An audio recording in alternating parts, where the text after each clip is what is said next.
शांति। आज प्यार के सागर, प्यार के मूर्त, प्यारे प्यारे बाबा, आज के प्यार भरे दिवस पर 14 फरवरी 2022 की साकार मुरली में हमें कहते हैं, मीठे बच्चे सेंसिबल बन, चलते फिरते जहां भी सेवा हो करते रहो, बाप का परिचय दो, सर्विस का शौक रखो। सभी है ना सर्विस के शौकीन? हम है। हाँ जी बाबा। बच्चों की बुद्धि में कौन सी बात आ जाए तो अपना सब कुछ सफल कर सकते हैं? बाबा उत्तर देते हैं, अब यह सब खत्म होने वाला है। 2 कणा देने से बाप द्वारा महल मिलते हैं। जिनकी बुद्धि में ये बात आ जाती है, वह अपना सब कुछ ईश्वरीय कार्य में सफल कर लेते हैं। गरीब ही बलिहार जाते हैं। बाप दाता है, वह तुमको स्वर्ग की बादशाही देता लेता नहीं। वो स्वर्ग की बादशाही हमें देता है, परंतु वो लेता नहीं है ना। ऐसे है। हाँ जी बाबा। आज का गीत है प्रीतम आन मिलो। ओम शांति। प्रीतमाएं अर्थात भक्तियां, ब्राइड्स अर्थात सजनियां। भक्तियां प्रीतम व साजन को बुलाती है। पुरुष और स्त्री सब मिलकर बुलाते हैं। इतने ढेरों के ढेर है, बुलाते हैं तो इससे सिद्ध है जरूर प्रीतमाओं का कोई प्रीतम है। सब एक को बुलाते हैं, हे परमपिता परमात्मा आओ, हम आपको बहुत याद करते हैं। यादगार तो बहुतों के बनाते हैं, अब वह सब है मनुष्य आत्माओं के यादगार।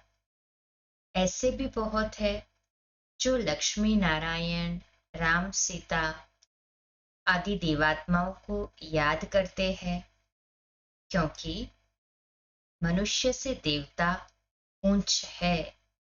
तब तो मनुष्य देवताओं की पूजा करते हैं ना। नंबरवार ऊंच और नीच तो है ही, यह तो सब जानते हैं कि ऊंच से ऊंच भगवान को कहा जाता है।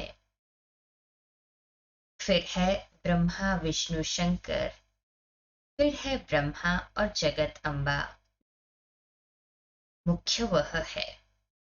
यह तो सिर्फ बच्चों की ही बुद्धि में है कि ऊंचे ते ऊंच बाबा द्वारा तुमको ऊंचे ते ऊंचा वर्षा मिलता है। आज बाबा ने क्रोनोलॉजिकल ऑर्डर बताया।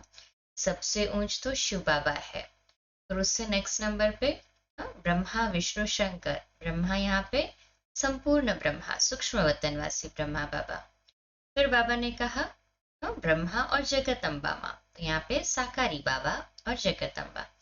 साकारी बाबा ने पुरुषार्थ करके ही अपना संपूर्ण रूप प्राप्त किया ना, जब वह है। यह तो सिर्फ बच्चों की बुद्धि में है कि ऊंचे ते ऊंच बाबा द्वारा हमको ऊंचे ते ऊंचा वर्षा मिलता है ना। ये हमारी बुद्धि में कहे हाँ जी बाबा, परंतु उस बाप को जानते ही नहीं। जब बाप आए हैं तभी आकर अपना परिचय दे। बाप कहते हैं, मैं तुम बच्चों के सिवाय और कोई से मिल नहीं सकता हूं। बहुत आते हैं, कहते हैं महात्मा जी से मिले। यहाँ तो वो बात ही नहीं, कोई महात्मा ही नहीं है यहाँ जिससे मिले। यहाँ बाप और बच्चों का ताल्लुक है। बाकी कोई का कुछ काम है तो और बात है। बाप मुरली भी बच्चों के आगे ही चलाते हैं। प्रदर्शनी में भी तुम सिद्ध कर बतलाते हो कि सबका वह फादर है। वो लोग तो कहते हैं वह नाम रूप से न्यारा है। तुम बतलाते हो उनका नाम भी है, रूप भी है, तो देश भी है, चित्र भी है। उनको बुलाते भी है, तो जैसे आत्माएं आती है वैसे परमात्मा भी आते हैं। शिव के मंदिर में भी बैल दिखाते हैं। उसको नंदीगण कहते हैं। तो इससे सिद्ध है कि शिव परमात्मा आते हैं। फिर क्यों कहते हैं वह आ ही नहीं सकते? मनुष्य कितने बुद्धू है, दिखाते भी है बैल की भ्रुकुटी में शिव। परमात्मा भी बरोबर भ्रुकुटी के बीच में रहते हैं। भगवान को भी आना होगा तो जरूर भ्रुकुटी के बीच में ही आएगा ना। कहे हाँ जी बाबा, परंतु साकारी तन में आते हैं बाबा। अब प्रदर्शनी में तुम ये भी समझा सकते हो कि नंदीगण किसको कहा जाता है। आप कहते हैं मैं बच्चों को ही समझाता हूँ। मनुष्य कहते हैं गॉड फादर, परंतु फादर का नाम क्या है तो कोई बतला नहीं सकते। लौकिक फादर का नाम तो फौरन सुनाएंगे। शिव बाबा के नाम भी ढेर रख दिए हैं। वास्तव में नाम तो उनका एक ही होना चाहिए। पाप ही इन सब बातों की रोशनी देते हैं, क्योंकि अनेक नाम होने की वजह से कई बार कंफ्यूजन्स भी होते हैं ना लोगों को। मनुष्य आत्माएं तो इस समय तुच्छ बुद्धि बन गई है, अलफ को नहीं समझते। वेद शास्त्र आदि पढ़ना यह है भक्ति मार्ग। समझते हैं भक्ति से भगवान मिलेगा। जब भी मनुष्य ठहरे उनको भगवान मिलना तो जरूर है, परंतु कब मिलेगा यह किसको पता ही नहीं है। मार्ग में किसको साक्षात्कार हुआ, समझते हैं बस भगवान मिल गया, इससे मुक्ति को पा लिया। क्योंकि भगवान जब मिलते हैं तो मुक्ति ही देते हैं। वह है ही सबको मुक्ति, उनको तो सिर्फ मुक्ति चाहिए। और शिव बाबा को मुक्ति भी देता है तो जीवन मुक्ति भी देता है ना। शिव बाबा मुक्ति जीवन मुक्ति दाता। कहें हाँ जी बाबा। पतितों को पावन करता, दुख हरता, सुख करता है। बाप तो है ही दाता, 2 कण के बदले महल दे देते हैं। सोचे कितना सस्ता सौदा है, इसमें छूटना चाहिए नहीं ना। सारे स्वर्ग की बादशाही दे देते हैं। बाबा कहते हैं अब सब कुछ खत्म होने वाला है, इस कारण इस कार्य में लगातार सफल कर लो। तुमको रिटर्न भविष्य में मिलेगा। साहूकार कोई बाप को पा नहीं सकते, बलिहार जा नहीं सकते। गरीब बच्चे ही बलिहार जाते हैं। अगर कोई सेंसिबल हो तो रास्ते चलते भी सेवा कर सकते हैं। चलते चलते पहले किसका मित्र बन जाना चाहिए, फिर बैठकर ज्ञान सुनाना चाहिए, पहले उनकी बातें सुननी चाहिए, मित्रता बढ़ानी चाहिए। बाबा कहते हैं चलते चलते कोई मोह की बात या आसक्ति की बात नहीं, परंतु उनसे सुनेंगे ना, फिर उनके लिए एक इजीनेस क्रिएट हो जाएगी एटमॉस्फेयर में, ताकि वो भी हमें सुन सके। ज्ञान बिल्कुल ही सहज है, सहज है ना ज्ञान। है हाँ जी बाबा। सिर्फ पूछो परमपिता परमात्मा का कब नाम सुना है, कितनी फर्स्ट क्लास बात है। परमपिता कहने से वह सबका बाप हो जाता है। जैसे बिच्छू नर्म चीज देखेगी तो डंक मारेगा, तुम भी यह धंधा करो, सबको राजयोग सिखलाओ तो सतयुग में प्रिंस प्रिंसेस बनेंगे। वहां तुमको गोरे बच्चे मिलेंगे।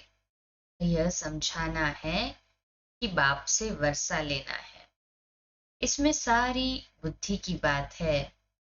बाकी साक्षात्कार तो कॉमन बात है।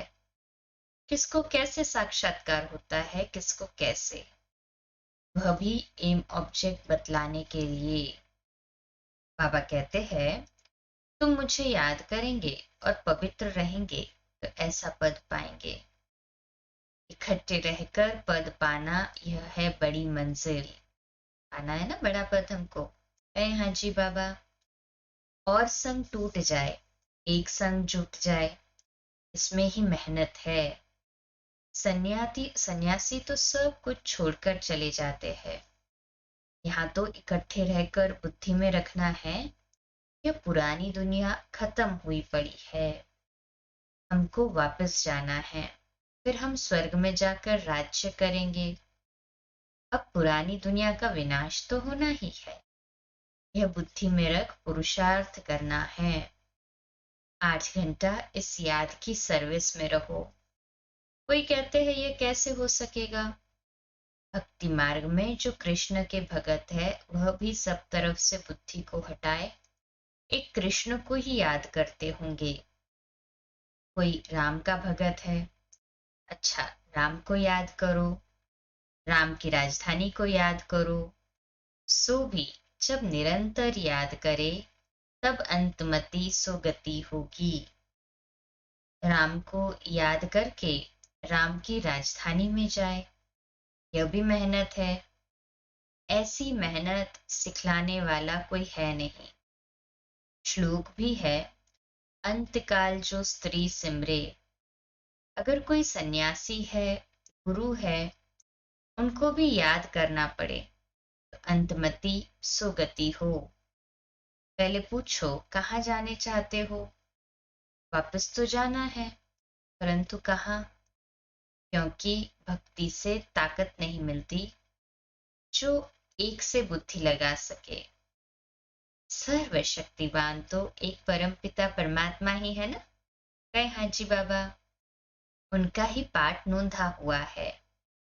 ऊंचे ते ऊंचा बाप है, उनको याद करो तो उनके देश में जाएंगे, परमधाम में जाएंगे। सन्यासियों को तो देवता भी नहीं कह सकते, वह तो आते ही द्वापर में है। द्वापर में आते हैं ना सन्यासी सारे। कहे हाँ जी बाबा। भगवान स्वयं आकर कहते हैं, बच्चे मुझे याद करो, और सृष्टि चक्र पर भी समझाते हैं, जिससे तुम चक्रवर्ती राजा बन जाएंगे। ना ना सभी को चक्रवर्ती राजा हाथ ऊपर करें। यह नॉलेज बाप ही समझाते हैं। चित्रों पर तुम समझा सकते हो। ऊंचे ते ऊंचा है निराकार भगवान, वह रहते हैं मूल वतन में, वह भी ऊंचे ते ऊंचे है। हम देवताएं भी वहां ही रहते हैं। सूक्ष्म वतन में सूक्ष्म देवताएं रहते हैं, वहां सृष्टि का चक्र है नहीं। फिर नीचे आओ तो लक्ष्मी नारायण के मंदिर में सबसे जास्ती भक्का है। जगत अम्बा जगत पिता के मंदिर में इतना नहीं है, क्योंकि वो संगम युग के यादगार है ना। जगत अम्बा का तो तैलुक साधारण मंदिर, हाँ तो बाबा कहते जगत अम्बा का तो बिल्कुल ही साधारण मंदिर है। तुम लक्ष्मी का भी मंदिर देखो, जगत अम्बा का भी देखो, तो रात दिन का फर्क है। लक्ष्मी का मंदिर कैसा होता है? लक्ष्मी को कितना सजा सजाया दिखाते हैं, गहनों से लदा हुआ दिखाते हैं। और सरस्वती सिंपल। संगम युग के यादगार है। मनुष्य को ये पता ही नहीं कि जगत अम्बा ही लक्ष्मी बनती है। तुम जानते हो यह भी अति साधारण है, तो उनके मंदिर भी अति साधारण ही बनाए हैं। इतना बाबा डीप लेकर जाता है ज्ञान में। तो चित्र भी साधारण बनाए हैं। जगत अम्बा को कहाँ काला भी बनाते हैं। अभी तुम जानते हो कि संगम पर हम यह राजयोग सीखकर भविष्य में कितने शोभनिक श्री लक्ष्मी श्री नारायण बनते हैं। लिखा हुआ भी है, ब्रह्मा द्वारा स्थापना, सो तो ज्ञान से ही होती है ना। बाकी गौ के मुख से अमृत आदि की कोई बात ही नहीं। कृष्ण को भी संगम पर बाबा वर्षा देते हैं। बाबा संगम पर ही वर्षा देते हैं ना। हाँ जी बाबा। बाकी गौ के मुख से अमृत आदि की कोई बात ही नहीं है। कृष्ण को भी संगम पर बाबा वर्षा देते हैं। संगम होने कारण उन्होंने शिव के बदले कृष्ण का नाम लिख दिया है। अब तुम जानते हो जगत अम्बा ही लक्ष्मी बनती है, और लक्ष्मी ही 84 जन्म ले जगत अम्बा बनती है। यह है ब्रह्मा का कुल। सो फिर बनता है दैवी कुल। दैवी कुल के लिए फिर 84 जन्म कहते हैं। अंत में आकर शूद्र कुल के बनते हैं। कितनी अच्छी अच्छी बातें हैं, कितनी डीप और अच्छी बातें हैं ना। हाँ जी बाबा। धारणा नहीं होती तो कहेंगे डल हेड है। ऐसे बहुत सेंटर्स है जो आपे ही क्लास चला सकते हैं। गॉडफादर कहते हैं तेज बुद्धि स्टूडेंट बनो। सर्विसेबल बच्चों को कितना याद करते हैं, बुलाते हैं। बाप भी ऐसे बच्चों को याद करते हैं। स्कूल में कोई तेज कोई डल तो होते ही है तो सब बच्चे ही ना। परंतु किन्हों के कितने पाप किए हुए हैं जो पुण्य आत्मा बन नहीं सकते हैं, घड़ी घड़ी गिर पड़ते हैं। कितनी गुप्त खुशी रहनी चाहिए। अंधों की लाठी तो सिर्फ बाबा ही है और कोई हो न सके। हे प्रभु, अंधों की लाठी तो तू ही है। यहाँ हर एक की इंडिविजुअल दवाई की जाती है। ज्ञान नयनहीन को अंधा, ज्ञान जो है वो नयनहीन को अंधे से उठा देता है। ज्ञान न होना माना क्या, अंधे थे जैसे। और ज्ञान हमें क्या करता है, नयनहीन से नयन वाला बना देता है, अर्थात कि तीसरा नेत्र खुल जाता है। कलयुग की रात में शिव बाबा आते हैं।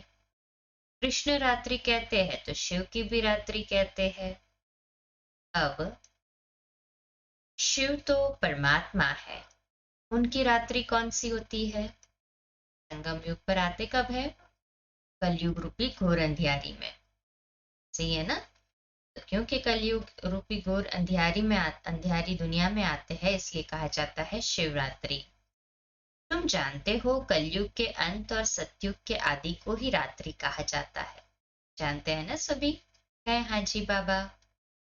भक्ति मार्ग के धक्के खाकर सब तंग हो गए हैं। या तो कहते हैं परमात्मा बेअंत है, या कहते हैं हम ही परमात्मा है। ना समझाया जाता है। कोई कोई को सर्विस का बहुत शौक रहता है। बाबा को भी शौक है, परंतु बाबा कहाँ जाए, यह लॉ नहीं है। सन शोज फादर। बच्चे तो ढेर है ना, ढेर आते हैं और आते भी रहेंगे।